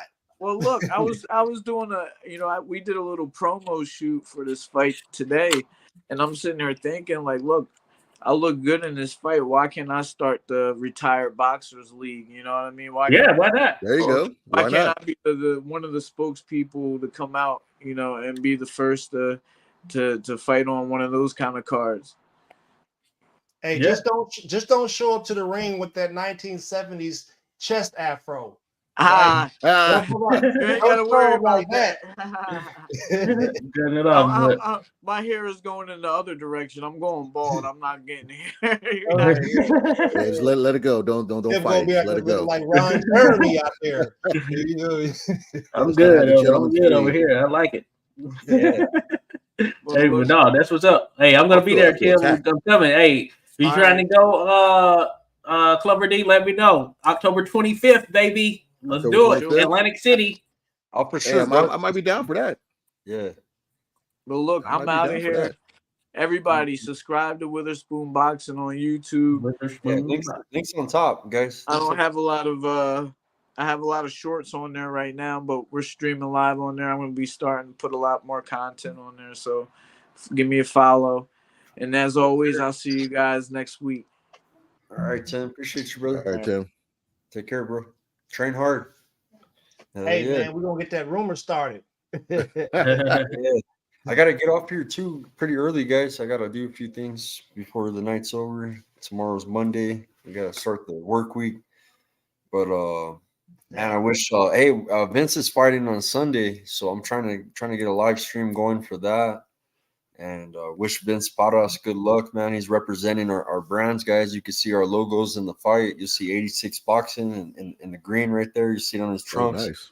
You'll see Bell's Deep Clothing. That's Papi Chunyeyo's clothing brand. It's going to be why don't you check that out then? Yeah, Remy's on the trunks. Yeah, so it's gonna be pretty badass, man. Vince puts on a show, but it's a risky fight. He's going in the opponent's backyard of Japan, and he's got to get the knockout, man. He's got to get a stoppage. Shit, can't let it go to the cards. Oh yeah. No, the nerves is gonna be bad watching that fight. Yeah, I'm gonna be nervous, bro. This weekend, that's like our little brother, man. Clubber D. I gotta introduce you to Vince. He comes on the show a lot, bro. Like his coaches get mad. They take his phone. Right now, his phone's taken away, right? Damn. Every time he gets close to a fight, they take his phone away. You gotta get in focus. Yeah, he'll send me a message. He sends me one message every day, man. Like he just tells me, like, oh, he's flying to Japan on. Actually, he flew out already. He flew out yesterday. He's in Japan now. I don't know if I got a message from him, but yeah, he talks to us. He communicates with us, and he's a good guy, man. He sings, bro. He's just he's a personality, huh, Josh? Oh yeah, no doubt about it. Yeah, he's no doubt about it. He's he's legit. He's got that star making quality about him, all that good stuff. So yeah, I think that the more people see him, the more people will be, more fond of Vince and just his personality in general. He puts on a show in the ring, bro. He's got that we call him the Pinoy Pitbull. His nickname's the Kamikaze, but a lot of people compare his style to like Pitbull Cruz. It's very kind of like a Nick Ball. That's Vince. Right. He gets in there and bangs, What's the weight class again? What weight class? He's a flyweight, and you know what? He's ranked in the top 10 in all 4 sanctioning bodies, bro. Ranked top 10. He's like top 5 in the WBA. I think he's number 4 in the WBA. He beat the number 2 guy. And that's who he's fighting again. He's fighting Hiroto Kayaguchi, and that's going down in Japan this Sunday. It'll be on Casamaro's fighting as well. Casamaro's the main event, and Casamaro's still in the rankings at 122. I believe in the WBC he's like top 3. Oh, yeah. So yeah, and King Farhan salute. He said Artur by easy KO plus 550 is a steal. I know I'm gonna put some money on Beterbiev as well. And, that's easy. Yeah. That's easy work right there. You can go ahead and spend that already. Yeah, daddy need a new tree. Bivol's going through some issues with the divorce, So hey, this might be an easy fight for him. He got a lot of shit on his mind. So hey, bro, listen, man. If I I wish they was beefing, bro, because Beterbiev got so much material to cook on. Listen, if anybody out there that's in the 175-pound weight class, if y'all want to fight with my man, just start talking a little bit of trash because we need them straps back here. Oh, he is the boxing Khabib, from UFC. That's him right there. And I'm telling you, his last few fights when he was cutting the ring off, was it Liam Smith or whatever Smith it was? Yeah, when he was cutting the ring off. Oh man, yeah, I just don't see Bivol. Bivol don't got the power to stop this man or back him up a little bit. So I just don't see that. He beat Joe Smith. Damn, bro. Oh yeah. That's when I knew. I was like, bro, this is that was in America, right? Yeah, I believe it happened in where Smith is from, right? Hold up now. Bivol started out as a knockout artist. Don't forget that. Bivol started out as a knockout artist. So don't think that he doesn't have power. I'm telling you, fighters like TFP it could be some money too, Josh. If you believe in it, bro, I believe a lot of people believe the outcome's going to be Beterbiev by KO or Bivol by decision, right? That would be the consensus, right? Like the majority votes, right? That'll probably be what the consensus is. But I'm going Bivol by stoppage, as mentioned. Okay. So, Josh, let me see if I can't get you to cross the other side. Man, what was the last fighter that you watched that when they landed a punch on the person, like every punch they landed on him, you'd be like, ooh, ooh. Every punch, not even the jab, bro.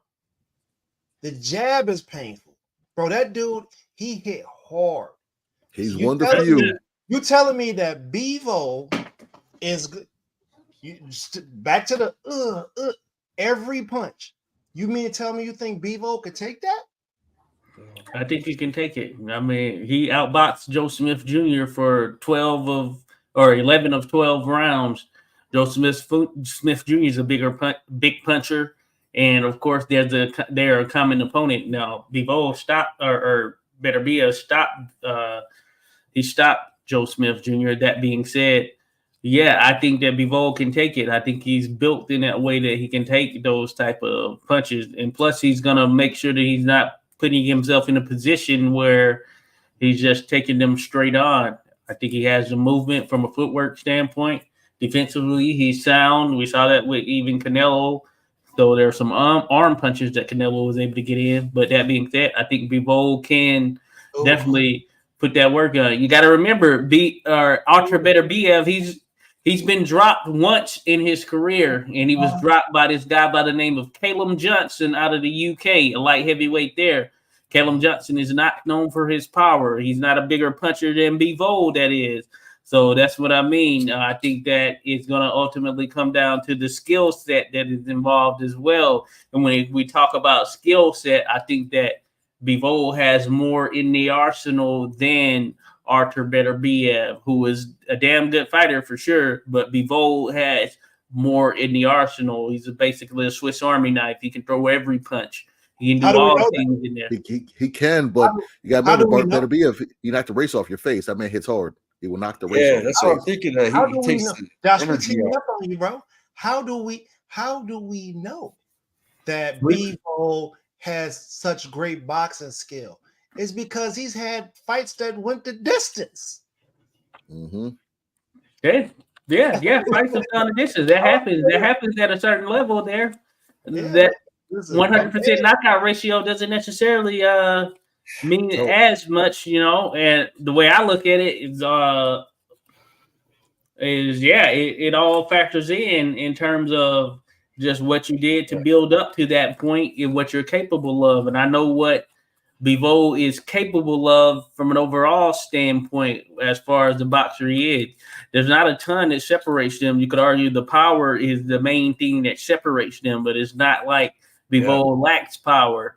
It's not like Bivol can't get a guy out of there. He's been able to do that, and he's shown that. Some of the guys that he's beaten, yes, he hasn't blasted through all of them, but he's dominated in a fashion where they didn't win a round or barely won a round or two, if that, and I think that factors into what Beterbiev is going to be receiving on the other end. So that's the way I look at it right there. These are the two best, no doubt, these are the two best light heavyweights that are out there, period, right now.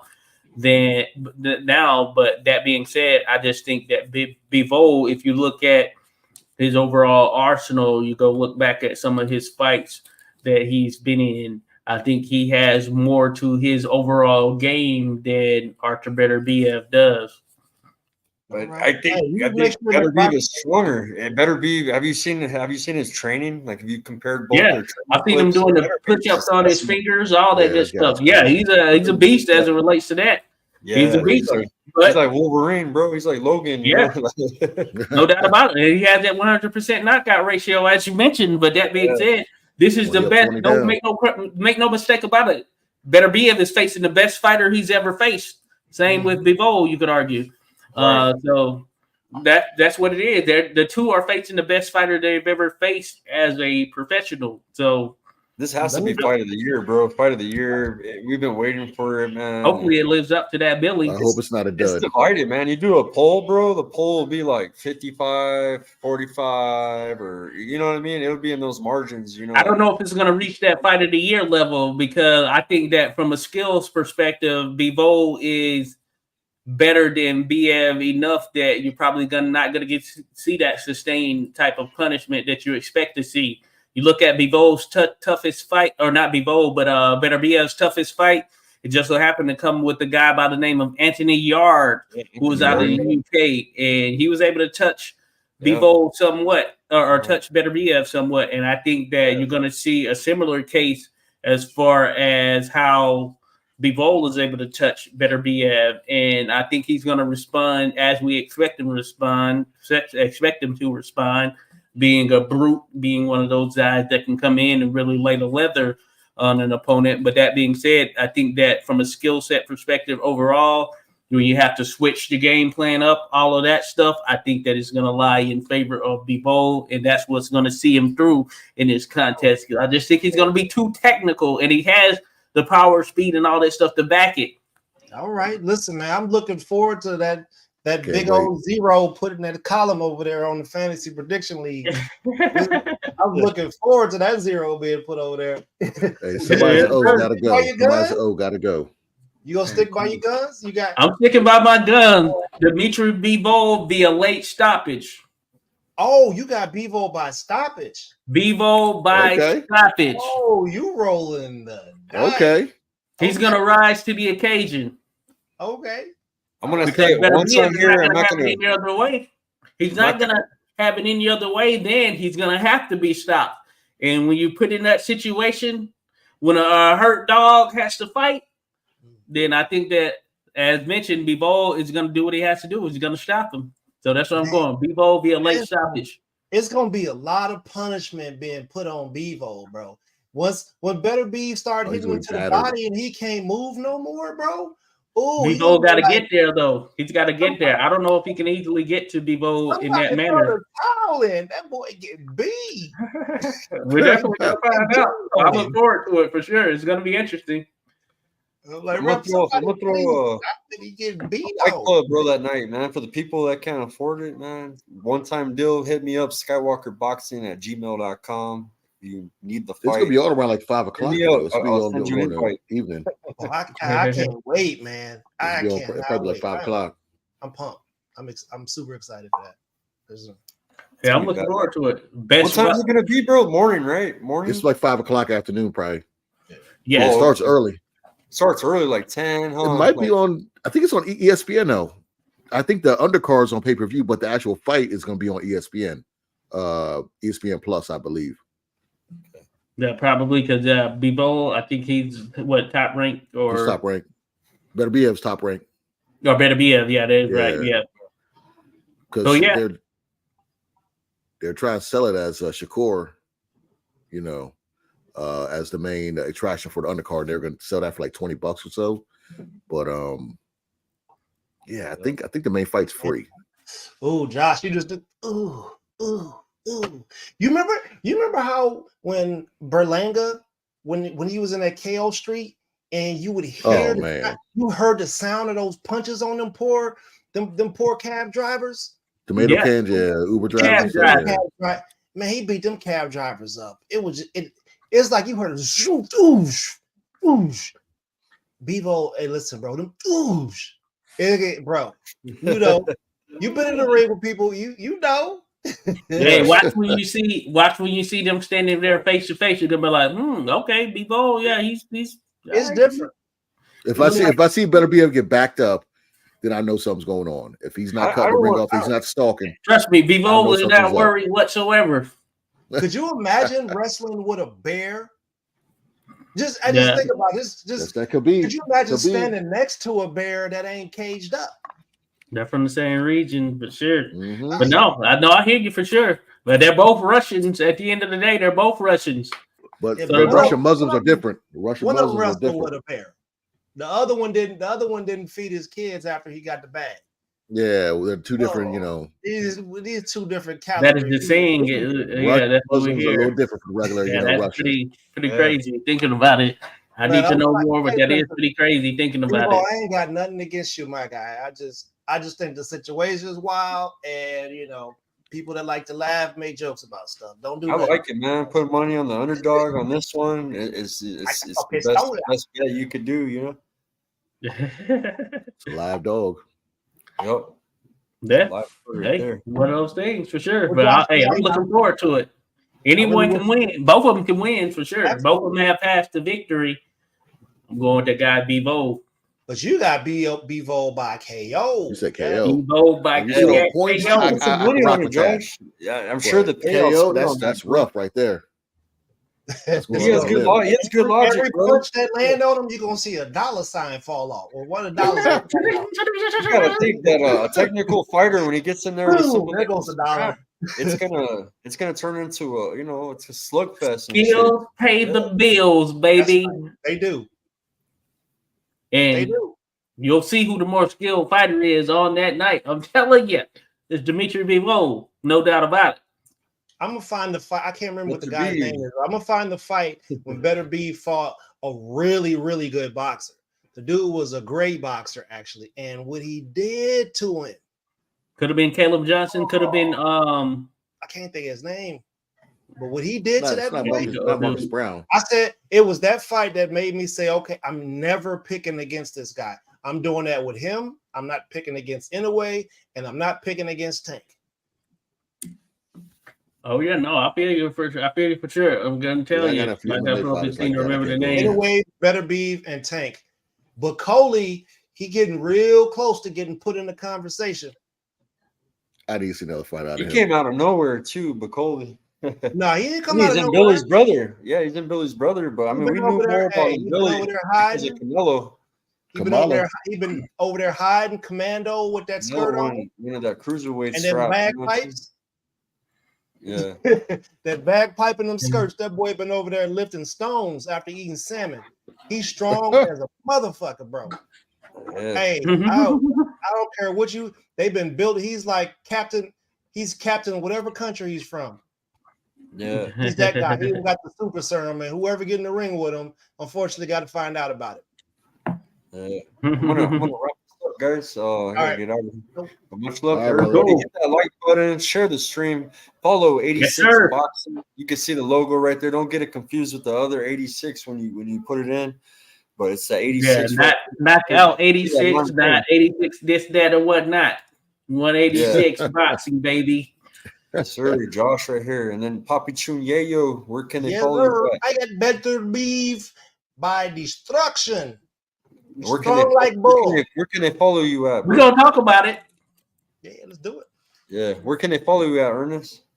I don't like to be followed. I keep the pistola with me. Don't follow me. Just check me out. You feel me? Omega Crystals, Bell's Deep Clothing, Bones Deep Clothing, Pangea Love. Y'all guys, you'll see the podcast popping up soon. We do everything from food, cooking, taking trips, traveling, vacation spots. There's a lot going on over this way. Mushrooms in the back. That's how we get down. Yeah, he blended in with the shirt too. And then Clubber D, the Combat G, Ball and Buds podcast. Where can they find you? Yeah, man. You check us out on Ball and Buds on YouTube, on Instagram. I got a not Twitter. I got a TikTok page, Clubber.D, where I pissed a bunch of racists off when I went at Teofimo Lopez. So, but you can check me out on there. Yeah, but we do boxing, MMA, all that good stuff. But we should be back on probably in a week or so to talk about this fight, the aftermath. So should be fun. Yeah. Cool. Thank you guys for tuning in. Make sure you follow Tim Witherspoon Jr., Witherspoon Boxing and Fitness. The link's pinned on the top of my chat. Follow his YouTube. Let's get some more subscribers over there. Better be. Tim said it's on site. Hey, we'll be back Wednesday. We got an interview with Diego Pacheco and Fed Pacheco's coach, Coach Omar from the Churchill Gym out there in LA, out there in California. And yeah, see you guys back Wednesday. Peace. Thanks all. Y'all take it easy.